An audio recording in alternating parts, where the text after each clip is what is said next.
Security has never been more complex. Cyber, physical, compliance, resilience. Different perspectives, real-world experience. One conversation. Welcome to the wild ride through security.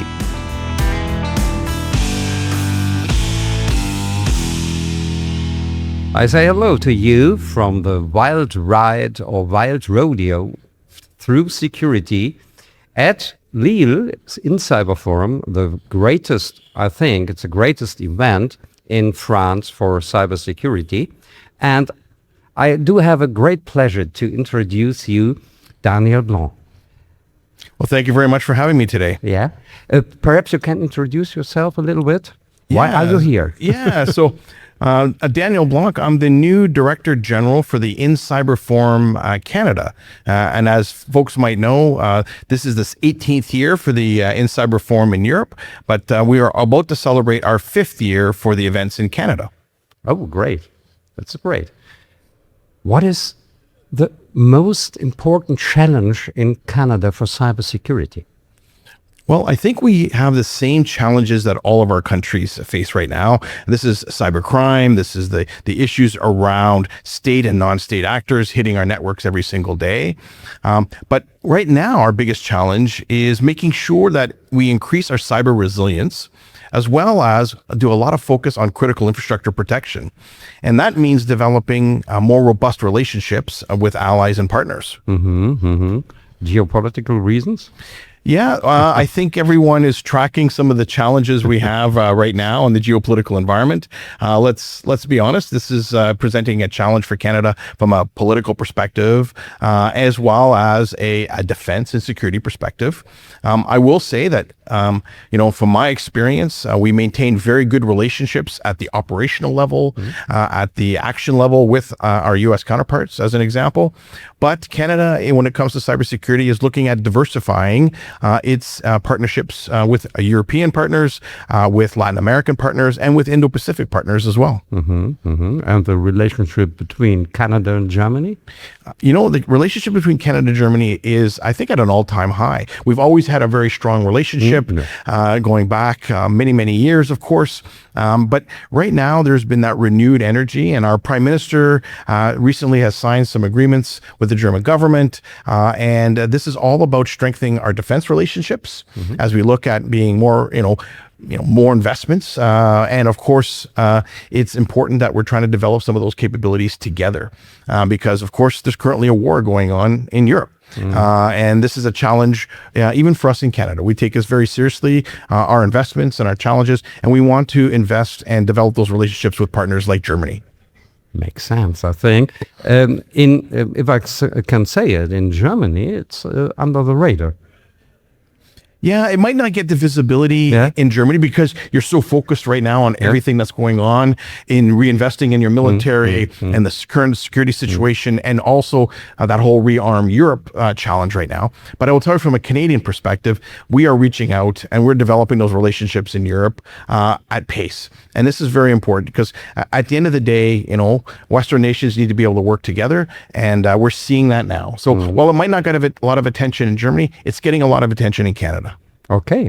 What are the main points from this? Yeah, it's not just defense. It's defense. It's in strengthening our cooperation and collaboration in cybersecurity, the development of artificial intelligence, the challenges that quantum are going to present to both of our nations, as well as digital innovation. Okay, that's at the forefront of all of our discussions right now.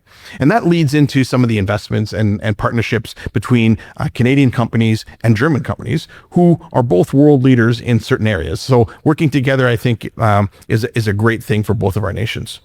Okay, hopefully. Fingers crossed. Yes, but please, can you say a little bit more? Your real challenges in Canada for cyber. Yeah, I think there's probably three things. I think number one is, and I think we have some of these in other countries as well, but it's our workforce. It's making sure that we have the right workforce for the future. That means investing in our youth coming up through the academic programs and the technology programs to make sure that we have an outstanding workforce that will understand quantum and AI and how to adapt it and use it and so on. Yeah. Exactly. Yeah, okay. So workforce is one of them. Number two, I would say, is the investment in high-end technology. We need to make sure that we have state-of-the-art technology, and it's very expensive. And sometimes you'll spend a lot of money on this, but at the end of the day, it might become obsolete very quickly. But we need to be able to take some risk. And then the third one I would say is making sure that we have state-of-the-art infrastructure, investing in our data centers, investing in our digital infrastructure to make sure that it's sovereign and it's capable and that it's modern and ready for the future. And that takes a lot of money and a lot of resources. But the government is seized with this issue and they're spending a lot of time and energy in this space. Those are kind of the three big challenges right now. Workforce, advanced technology, and robust and resilient infrastructure. Okay. For Germany, the same points, but I don't see our willingness from the political view. Okay. We're seeing it though. Yeah. I will tell you, in Canada, we are seeing the willingness to invest. There's been huge announcements made, billions and billions of dollars, and all those investments of investing, rearming, re-equipping the Canadian Armed Forces and our national security organizations that are responsible for this digital infrastructure and this. So we see it as a whole. And it's for the first time in a long time, we're seeing the government really starting to invest and take this seriously. And I think it's because of the world we find ourselves in. The war in Europe, the war in the Middle East, the constant attacks in the cyber domain from state and non-state actors. It's forcing the government to have those conversations, and it's great to see. We will learn from you. I think we have to learn from Canada. Germany has to learn from Canada. It's my opinion. And okay, but if you see all these people here in Lille or in Canada in December, I think. Yes, in right. December 1 to 3 December in Ottawa. Yeah. One united people with one thinking, to be resilient, to be sovereign, to be strong against all these cyber struggles we live in. What about the politician? Yeah, look, we are experts, okay. Yes. We know it since long ago, since years we know. So yeah, look, at the end of the day, because of the rotation of how our political systems and how it works, it just means that we need to redouble our efforts and spend a lot of time and energy educating, briefing, and increasing the situational awareness and the understanding of our senior leadership on the bureaucracy side and on the political side. But it's a challenge for sure, but it's important and needs to be done, because at the end of the day, shared awareness, shared understanding, anticipation will bring unity of effort from all levels, from the most highest levels of the political spectrum all the way down to the lowest tactical levels in our various organizations. So that's where we need to invest. Yes, and we have to learn from each other across borders, no? Awareness cross borders.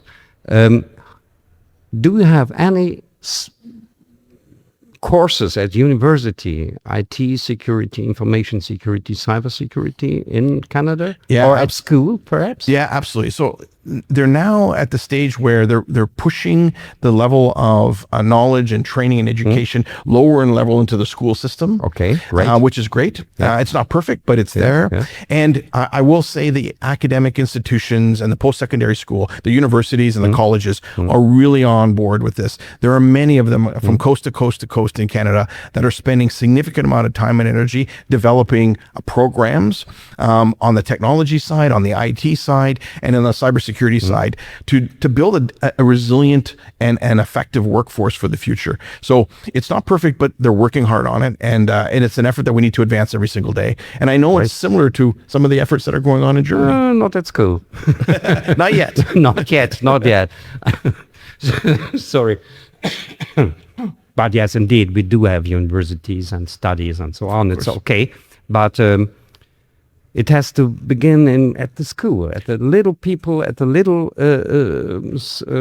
guys and girls to learn how to be resilient in the cyber world, how to manage social media, TikTok and so on. I think this is very, very important to educate them. Yeah. For these are the future managers. That's right. And we have the same challenges. Don't get me wrong. They should be learning about cybersecurity and the safe use of the internet before we ever give them a device. Okay. And as you know, we're giving devices now, iPads and phones and everything else, as they get younger and younger. Yeah. So before we do that, we should probably educate them on the risks of these technologies and the advantages of these technologies. And we need to do that at the lowest levels. So we never thought of it before, but now it's critical for our youth as they come up to make sure that they understand the threats that can emanate from the screen in front of them. Yeah, we are just learning from Australia in the EU to forbid social media That's right. till 14 years or 15 14 years. or 16 or something. And it's a great discussion in Germany too. And I hope it will help. I don't know. Yeah. And I could tell you, we're having the exact same conversations back in Canada. We're looking at the Australian model. We're looking at some of the other models that are out there to determine what is the right age. We have an age for driving a car. We have an age for joining the military, and we have an age for drinking alcohol. Yeah. Maybe we should have an age for social media. Don't know what that is, but I know lots of folks are looking at it. Great, great. Okay, let's have a look at the enterprises, at the economics and so on. In Europe, we do have NIS2, we do have Resilience Directive and so on. What about the legal framework in Canada? Yeah, we're still in the development stage of some of those things. So we adapt some of those programs, both from a U.S. perspective, because that's one of our markets, from a European perspective. We have some of those because we're spending a lot of time in trying to update our governance, our oversight programs right now. But it's changing so rapidly that the government is always trying to catch up with the latest technology and efforts. But there is significant amount of effort going on in governance, compliance, and oversight by the federal government and by the provincial governments for us in this space. I don't think we have it perfect yet, and I don't think we ever will. I think it's something that's always going to be evolving at the speed of technology. And as you know, policy sometimes is a couple steps behind, but they're working on it. But as long as industry, the education, and governments take a responsible approach, sometimes they can make sure that things are as safe as possible before the actual policies are written. But that's a bit of a challenge. Oh, okay. If you could look into the future, what is your wish for cybersecurity? That's a pretty ambitious question. Yeah, absolutely. I think it would be a country that has the capacities and the capabilities from a sovereign perspective to be able to adapt some of the emerging technologies and capabilities like AI and like quantum that are coming down the pipe in a responsible way and in a way that's going to help the citizens of the country. So that it actually increases our GDP or increases, our citizenry. It's a bit of a challenge, but I think that's what the vision should be. We should be harnessing all this technology and all this capability to make it a better world for Canada and a better world for our nations. So that's what we should be doing. And I hope that's what we're going to achieve as we invest all this time, energy, and effort and expertise going forward. And let's do it together. Absolutely. Dan, it was a great pleasure to have you here, and we'll see us in the next few minutes. Cheers. Thank you very much for having me.